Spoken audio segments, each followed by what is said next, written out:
Hi friends, எல்லோரும் எப்படி இருக்கீங்க? இன்றைக்கி வந்து என்னோடய டெலிவரி விலாக் தான் பார்க்க போகிறீங்க. ஊர்லேருந்து அம்மா வந்து சண்டே வந்திருந்தாங்க. இது ஆக்சுவலாக August 3 அன்றைக்கி எடுத்த விலாகு. நார்மலாக தாங்க ஹாஸ்பிட்டல் போயிருந்தோம். அங்கே பார்த்திங்கன்னா எனக்கு வந்து தண்ணி லெவல் ரொம்ப கம்மியாக இருக்கிறதுனால பேபி வெயிட்டு நார்மலாக இருக்குது. ஸோ ஆப்ரேட் பண்ணி உன்னை எடுத்துடணும் அப்படின்னு சொல்லிட்டாங்க. ஸோ அதனால் எனக்கு August 4 அன்றைக்கி டெலிவரி. அப்புறம் என்ன, அம்மாவுக்கு உடனே கால் பண்ணி வர சொல்லிட்டேன். இதுக்கப்புறம் தான் நான் ரெடி ஆகணும். நல்லா ஹேர் வாஷ் பண்ணிவிட்டு குட்டியாக ஒரு மேக்கப் பண்ணிவிட்டு மதியானம் லஞ்சை முடிச்சுட்டு ஹாஸ்பிட்டல் போகிறோம்.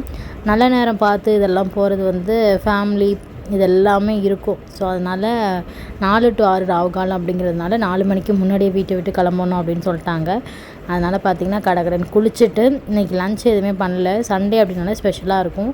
உட்காந்து சமைச்சிட்டு இருந்தால் ரொம்ப லேட் ஆகிடும் அப்படிங்கிறதுனால ஹஸ்பண்ட் வந்து பிரியாணி வாங்கிட்டு வர சொன்னேன். ஆஃப்டர் டெலிவரி எப்போ நம்ம பிரியாணி சாப்பிட போகிறோன்னு தெரியல, அதனால் எனக்கு நல்ல ஒரு பிரியாணி வாங்கிட்டு வாங்க அப்படின்னேன். அவங்களும் கடையில் சாப்பாடு வாங்க போயிட்டாங்க. காலையிலேருந்து டேவே ஓடலை, ரொம்ப ஸ்லோவாக போயிட்டு இருந்த மாதிரி தான் இருந்துச்சு. மைண்டுமே சரியில்லை. ஏன்னா நம்ம மைண்டில் இத்தனை நாள் ஒரு 20 நாளைக்கு அப்புறம் தான் டெலிவரின்னு நினச்சிட்ருக்கோம். சடனாக டெலிவரி டேட் சொல்லும்போது மைண்டு ப்ரிப்பேர் ஆக கண்டிப்பாக கொஞ்சம் டைம் எடுத்துக்கும் இல்லையா? அந்த மாதிரி தான் நானும் இருந்தேன். அப்பா ஃபோட்டோவுக்கு பூலாம் வச்சு நல்லா சாமி கும்பிட்டு இனிமேல் ஒரு 7 நாளைக்கு அப்புறம் வந்து உங்களை பேரனோட வந்து பார்க்குறேன் அப்படின்னு சொல்லிட்டு தான் கிளம்புனேன். எப்படி பேரன்தான் பிறக்கும், பையன்தான் அப்படின்னு நீங்கள் எப்படி இவ்வளோ கரெக்டாக சொல்கிறீங்கன்னு நீங்கள் நினைக்கிறது எனக்கு புரியுது. அது என்னன்னே தெரிலங்க. நான் கன்ஃபார்ம் ஆனதுலேருந்து பையனாக தான் இருக்கும்னு நல்லாவே தெரிஞ்சிடுச்சு.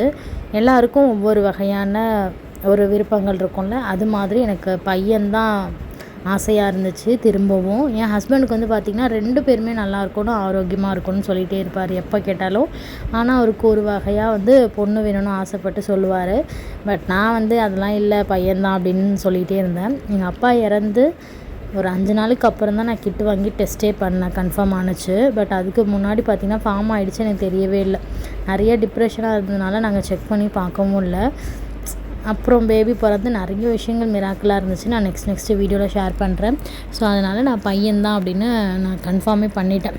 பிரியாணி வந்து கொஞ்சம் தான் சாப்பிட்டேன். அம்மா வந்து ரசமும் வச்சுருந்தாங்க. நிறைய சின்ன வெங்காயம் போட்டு நான் ரசம் ஊற்றி கொஞ்சம் நல்லா சாப்பிட்டேன். நைட்டுக்கும் வந்து கொஞ்சம் ரச சாதம் வந்து கட்டிட்டு கிளம்பியாட்டோம். பேக்கிங்லாம் முன்னாடியே முடிஞ்சிடுச்சு. ஹாஸ்பிட்டல் பேக்லாம் பேபிக்கு தனியாக எனக்கு தனியாக எல்லாமே எடுத்து வச்சிட்டேன். பேபியோட திங்ஸ் மட்டும் கார்லேயே வச்சுட்டோம்.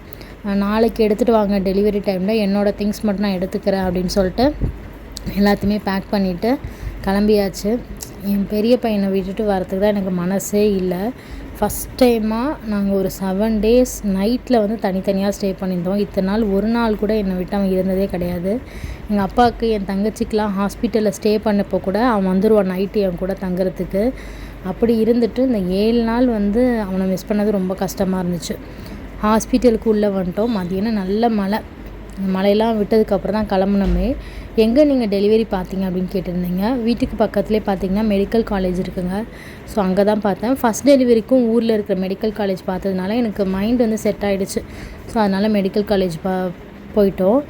அங்கே வந்து பார்த்திங்கன்னா உங்களுக்கு வந்து செக்கப் இதெல்லாமே ஃப்ரீ. பட் மெடிசன்ஸ் எல்லாமே வந்து உங்களுக்கு பே பண்ணி தான் வாங்கணும். அதே மாதிரி பேபிக்கு வந்து ஸ்கேனு எல்லாமே வந்து நம்ம தான் பே பண்ணணும். ரூம் வேணும் அப்படின்னா எடுத்துக்கலாம். நாங்கள் வந்து ரூம் வந்து எடுத்துக்கலான்னு தான் பிளான் பண்ணியிருந்தோம். பட் வார்டில் வந்து பார்த்திங்கன்னா கூட்டமே இல்லை. 3 பேர்கிட்ட தான் இருந்ததுனால எனக்கு கொஞ்சம் கம்ஃபர்டபுளாகவே இருந்தது. ரெஸ்ட் ரூம் எல்லாமே நீட்டாக இருந்துச்சு.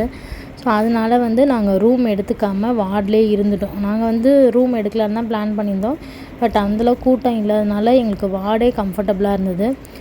அட்மிஷன்லாம் போட்டு ஃபார்மாலிட்டிஸ்லாம் முடிச்சுட்டு ஒரு 7 மணி போல் தான் என் ஹஸ்பண்ட் எங்கள் மாமியார்லாம் கிளம்புனாங்க. அவருக்கு இப்போவே கண்ணு கலங்கிடுச்சு. பத்திரமா இரு, ஒன்றும் இல்லை, நாளைக்கு சீக்கிரமாகவே வந்துடுறேன் இதெல்லாம் சொல்லிவிட்டு அவங்க கிளம்பிட்டாங்க. நானும் தலையில் நல்லா சிக்கு எடுத்து பின்னிட்டு நர்ஸு வந்து என்ன சொன்னாங்கன்னா, உங்களோட ஜுவல்ஸ் எல்லாமே கழட்டிட்டு ரெடியாக இருங்க அப்படின்னு சொல்லிட்டாங்க. ஸோ எல்லாேருக்கும் பாய் சொல்லிவிட்டு எல்லா டெஸ்ட்டுமே திரும்பவும் எடுத்தாங்க. அதுக்கப்புறம் பார்த்திங்கன்னா நமக்கு வந்து ஹேர் ரிமூவ் பண்ணுறது இந்த வேலைகள்லாம் இருக்கும் இல்லையா, அது எல்லாமே பார்த்துட்டு இருந்தாங்க. எனக்கு அப்போவே ஒரு வகையான மரண பீதி வந்து கிளம்பிடுச்சு. ரொம்ப கஷ்டமாயிடுச்சு. ஐயோ, ஆப்ரேஷன் பண்ண போகிறாங்களா, என்ன பண்ண போகிறாங்கன்னு ஒரு வகையான பயத்தோடு இருந்தேன். நைட்டு வந்து சாப்பிட்டுக்க சொன்னாங்க. 8 மணிக்குள்ளே உங்களுடைய டின்னர்லாம் முடிச்சுருங்க, அதுக்கப்புறம் எதுவும் சாப்பிட வேணாம் அப்படின்ட்டு இனிமாவும் கொடுத்துட்டாங்க. இதில் என்னென்னா எனக்கு ஃபஸ்ட்டு குழந்தைக்கு இனிமா கொடுத்தாங்களா இல்லையா அப்படிங்கிறது நான் மறந்துட்டேன். எனக்கு வந்து நெக்ஸ்ட் டே 2 மணிக்கு தான் ஆப்ரேஷன். அதனால் காலையில் எதுவும் சாப்பிடாதீங்கன்னு சொன்னாங்க. ஸோ அதனால் வந்து எனக்கு இனிமா அதெல்லாம் கொடுக்கலன்னு நினைக்கிறேன். ஆனால் செகண்ட் பேபிக்கு பார்த்திங்கன்னா 8 மணிக்கெலாம் சாப்பிட சொல்லிட்டாங்களா, ஒரு 10:30 மணிக்கு ஒரு இனிமா கொடுத்தாங்க. அதுவே ஒரு மாதிரி டார்ச்சலாக இருந்துச்சுங்க. அதுக்கப்புறம் கையில் வெண்பிளான்லாம் போட்டு விட்டாங்க. அதுவுமே பயங்கர பெயின். உடனே கையும் வீங்கிடுச்சு. அந்த வலியிலே பார்த்திங்கன்னா ஃப்ளூயிட்ஸ் ஏற்ற ஸ்டார்ட் பண்ணிட்டாங்க. ஊசி இன்ஜெக்ஷன்லாம் பெருசாக கையில் வெண்பிளான் போட்டது வந்து ஒரு வகையான வலியாக இருந்தது. போயிட்டு ஒரு 1/2 அன் ஹவர் தான் இருப்பாங்க. அதுக்குள்ளே வீடியோ கால் பண்ணிட்டாங்க அப்பாவும் பிள்ளையும். திரும்ப அவங்கள்ட்ட புலம்பிகிட்டு இருந்தேன், கையில் வெண்பிளான் போட்டிருக்காங்க, இனிமா கொடுக்க போகிறாங்களாம் அப்படின்னு. நான் என்ன புலம்புனாலும் கேட்குற ஒரே ஜீவன் வந்து பார்த்திங்கன்னா இப்போதைக்கு என் ஹஸ்பண்ட் மட்டும்தாங்க. பயங்கர ஸ்ட்ரெஸ்ஸாக இருந்துச்சு. எல்லாத்தையுமே வந்து பொறுமையாக கேட்டுக்கிட்டு நிறைய என்னோடய டார்ச்சலையும் அவர் தான் வந்து சகிச்சுக்கிட்டு போயிட்டுருக்காரு. இது வந்து பார்த்திங்கன்னா ப்ரைவேட் மெடிக்கல் காலேஜ் தான். உங்களுக்கு வந்து அவ்வளோ பேர்லாம் இல்லை, வார்டே காலியாக தான் இருந்துச்சு அப்படின்னு வச்சுக்கோங்களேன். நமக்கு ரெகுலராக செக் பண்ணிட்டே இருப்பாங்க. இப்போ வந்து பேபியோட ஹார்ட் பீட், அதுக்கப்புறம் ஹிப்ஸ் இது எல்லாமே செக் பண்ணாங்க. இதுக்கப்புறம் எந்த செக்கப்பும் கிடையாது. நாளைக்கு டேரெக்டாக ஆப்ரேஷன் தான். நீங்கள் காலையிலே 5:30 மணிக்கெலாம் எழுந்து எல்லாம் ரெடி ஆகிடுங்க அப்படின்ட்டாங்க. எனக்கு வெண்பிளான் போட்டதுமே விரல்லாம் நல்லா வீங்கிடுச்சு. இருக்கிறதுலே கொடுமையானது வெண்பிளான் தான். ஒரு 3 நாளைக்கிட்ட இந்த இன்ஜெக்ஷனு ஃப்ளூயிட்ஸ்லாம் ஏற்றுவாங்க பாருங்கள், அவ்வளோ கொடுமையாக இருக்கும். நல்லா புசுன்னு வீங்கிடுச்சு. அதுக்கப்புறம் ஒரு 2வது நாளே மாற்றி இந்த கையில் வச்சுட்டாங்க. நல்லா சாப்பிட்டு எனக்கு சரியான தூக்கமே இல்லை. நர்ஸு வேறு வந்து தூங்க, நாளைக்கு உங்களுக்கு ஆப்ரேஷன் சொல்லிட்டே இருந்தாங்க. 1 மணிக்கு மேலே தான் தூங்கினேன். அப்புறம் 5 மணிக்கு அம்மா எழுப்பி விட்டாங்க. 5:30க்கெலாம் குளிக்கணுங்கிறதுனால ஃபஸ்ட்டு எழுந்ததும் பார்த்திங்கன்னா நர்ஸ் வந்து ரெட்டத்தெல்லாம் பின்னிடுங்க, டைட்டாக பின்னி கட்டிடுங்க. அதுக்கப்புறம் குளிக்க கூட வேணாம், ட்ரெஸ் சேஞ்ச் பண்ணிக்கலான்னாங்க. இல்லை நான் குளிச்சிடுறேன், அப்புறம் 2 நாளைக்கு குளிக்க முடியாது அப்படிங்கிறதுனால கையில் வெண்பிளான்லாம் நனையாமல் தான் நீங்கள் குளிக்கணுன்னாங்க. லைட்டாக மட்டும் ஹீட்ரு போட்டு குளிச்சுட்டு அவங்க ட்ரெஸ் கொடுத்தாங்க, அதை வந்து போட்டுக்கிட்டேன். டைம் வந்து ஒரு 6 o'clock இருக்கும். என் ஹஸ்பண்ட்லாம் வீட்டிலேருந்து கிளம்பிட்டாங்க, ஆன் த வேன்னு சொல்லிட்டாங்க. எங்கள் அம்மா வந்து இந்த நேரத்தில் உனக்கு மேக்கப் கேட்குதான்னு கேட்டாங்க. ரொம்ப ட்ரையாக இருந்துச்சு ஸ்கின்னு. அதனால் வந்து லைட்டாக ஒரு மாய்ஸ்சரைசர் மட்டும் போட்டுட்டேன். சரியாக தூக்கம் இல்லாதனால ஃபேஸ் நல்லா வீங்கிடுச்சு. இப்போயுமே வந்து ஒரு வகையான குழப்பங்கள் இதோடு தான் இருந்தேன். எங்கள் அம்மா தாங்க உண்மையாகவே பாவம். எல்லா பொண்ணை பெற்ற அம்மாவும் தான் ரொம்ப பாவம். ஏன் அப்படின்னா நம்மளை வந்து எங்கள் அம்மா பாருங்கள், நான் லிப்ஸ்டிக் போட்டுட்ருக்கேன், இதெல்லாம் வேணாம், எல்லாம் கண்ணு வச்சுருவாங்க, இதெல்லாம் போடாதன்னு பிடுங்கிட்டு இருக்காங்க. அம்மா இது லைட்டாக போட்டுக்கிறேம்மா, இது வந்து லிப் பாம் தாம்மா, ஒன்றும் இல்லை அப்படின்னு சொல்லிட்டு திரும்பவும் எங்கள் அம்மாட்ட வாங்கி போட்டுக்கிட்டேன். அவ்வளோதான், பொட்டு வச்சு எல்லாம் கிளம்பியாச்சு.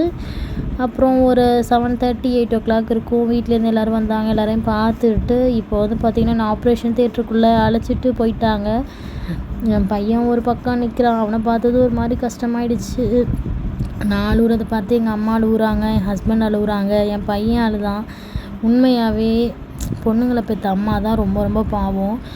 நம்மளை பெக்கும்போது அவங்க கஷ்டப்படுறாங்க, நம்ம குழந்தை பெக்கும்போது அவங்க தான் கஷ்டப்படுறாங்க. எனக்கு ஃபுல்லாக பேட் சேஞ்சிங்கு எல்லாமே க்ளீன் பண்ணது வந்து பார்த்திங்கன்னா அம்மா தான். ஃபுல்லாகவே இந்த யூரின் டியூப்லாம் எடுத்துகிட்டு ஃபுல்லாக வாஷ் பண்ணி நம்ம பேண்ட் போடும்போதும் பார்த்திங்கன்னா அம்மா தான் ஹெல்ப் பண்ணாங்க. ஃபஸ்ட்டு பேபிக்குமே ஃபுல்லாகவே எங்கள் அம்மா தான். அம்மாலாம் இல்லைன்னா நம்மளாம் ஒன்றுமே கிடையாது. நம்மலாம் அந்தளவுக்கு ஸ்ட்ராங்காக இருப்போமா அப்படிங்கிறதும் பெரிய ஒரு கேள்விக்குறி தான். எனக்கு அம்மா வந்து ஒரு வீட்டில் ஒரு 20 days வரைக்குமே இருந்தாங்க. ஏன் அழுவ வந்துச்சுன்னே தெரில. ஒரு வகையான அழுவைகள் தான். ஜெய்யிக்கெல்லாம் ஹாப்பியாக தான் போன மாதிரி இருந்துச்சு. இந்த பேபிக்கு ஒரு வகையான பயமும் இருந்தது. எங்கள் அம்மா பாருங்க அங்கே அழுதுகிட்ருக்காங்க. எல்லாேருக்கும் டாட்டா பாய் சொன்னேன். நான் அழுகுறதை பார்த்து என் ஹஸ்பண்டும் அழுகுறாங்க. ஒன்றும் கிடையாதுப்பா, போயிட்டு வந்துடுறேன் அப்படின்னு அவருக்கு ஒரு ஆறுதல் சொல்லிவிட்டு அவர் எனக்கு ஆறுதல் சொல்கிறாரு. நான் அவருக்கு ஆறுதல் சொல்லி கிளம்புனேன். 9 o'clockலாம் என்னை உள்ளே அழைச்சிட்டு போயிட்டாங்க. 9 o'clock போயிட்டு திரும்ப ஸ்டிச்சஸ்லாம் போட்டு வெளில வரதுக்கு 12:30 ஆகிடுச்சு. பேபி வந்து பார்த்திங்கன்னா 9:20க்கெலாம் பிறந்துடுச்சு. மார்னிங்கு மண்டே தான் பிறந்தாங்க, August 4. நம்ம உள்ளே போயிடுறோம். ஆனால் வெளியில் வந்து பார்த்திங்கன்னா நம்ம ஹஸ்பண்ட்லாம் ரொம்ப பாவம். உள்ளே என்ன நடக்குதுன்னு தெரியாமல் குழந்த வருமா இல்லை வருவாளான்ட்டு பெரிய டவுட்லேயே இருந்தாங்க. ஃபஸ்ட்டு 9:20க்கெலாம் பேபி வந்து பிறந்துடுச்சு அப்படின்னு சொன்னாங்க. அதுக்கப்புறம் வந்து கொஞ்ச நேரத்துலேயே குழந்தைய அழைச்சிட்டு வந்து காமிச்சிட்டாங்க. ஆனால் நீ வரதுக்கு தான் 2 hours மேலே ஆகிடுச்சு அப்படின்னாங்க. அவர் தான் கீழே மேலே அலைஞ்சிட்டு நீ வர வரைக்கும் நான் இருக்கணும், ஃபஸ்ட்டு அவரை தான் நான் தேடுவேன்னு அவருக்கு தெரியும். அதே மாதிரி அவரும் நின்னார் பக்கத்தில். எனக்கு பார்த்திங்கன்னா 9 ரூம் கழிச்சிட்டு போனாங்களா, அனஸ்தீசியாலாம் கொடுத்துட்டு கொஞ்ச நேரத்துலேயே பாப்பாவோட சவுண்டு கேட்டுடுச்சு. குழந்த பிறந்துடுச்சான்னு கேட்டேன். பிறந்துடுச்சு அப்படின்னாங்க. என்ன பாப்பான்னு கேட்டேன். ஆனால் அவங்க சொல்லலை. உங்கள்கிட்ட காமிப்பாங்க அப்படின்னாங்க. அப்புறம் பாப்பாவை க்ளீன் பண்ணி என்கிட்ட காமிச்சாங்க. நான் நினச்ச மாதிரியே ஆசைப்பட்ட மாதிரி பையன். என் ஹஸ்பண்ட்டையும் வந்து சொல்லிட்டாங்க பாப்பா பிறந்துடுச்சுன்னு. அவங்கள்ட்டையும் குழந்தைய சொல்லலையா, வந்து காமிப்பாங்க, நாங்கள் சொல்லக்கூடாதுன்னு சொன்னாங்க நர்ஸெல்லாம். அப்புறம் டாக்டர்ஸ் வந்து காமிச்சாங்க. ஸோ அதே மாதிரி எல்லோரும் ஹாப்பி. அப்புறம் என்ன, எல்லோரும் குழந்தைய பார்த்தோன்னு சந்தோஷமாயிட்டாங்க. எப்படி நான் அழுதுகிட்டு போனோம் அதே மாதிரி தான் அழுதுகிட்டு திரும்ப வந்தேன். ஜெய்யி ஹஸ்பண்ட்லாம் பார்த்ததும் ஒரு வகையான அழுகை வந்துச்சு. அது ரொம்ப சந்தோஷமான அழுகையா என்னன்னு தெரியல, பயத்தோடு கலந்த அழுகை தான் வந்தது. ஹாப்பியாக நான் கேட்டேன், உங்களை மாதிரி இருக்கான்ல பாப்பா அப்படின்னேன். இல்லை உன்ன மாதிரி தான் இருக்கா அப்படின்னு சொன்னாங்க. ஆமாம், ஃபுல்லாக பையன் பார்த்திங்கன்னா என்ன மாதிரி தான், அதாவது எங்கள் அப்பாவோட மூஞ்சி மாதிரியே தான் கிட்டத்தட்ட இருக்குது. அப்புறம் வார்டுக்கு வந்தது ஃபஸ்ட்டு ஃபோட்டோ எடுத்தோம். ஹாப்பியாக இருந்துச்சு இந்த ஜேர்னி.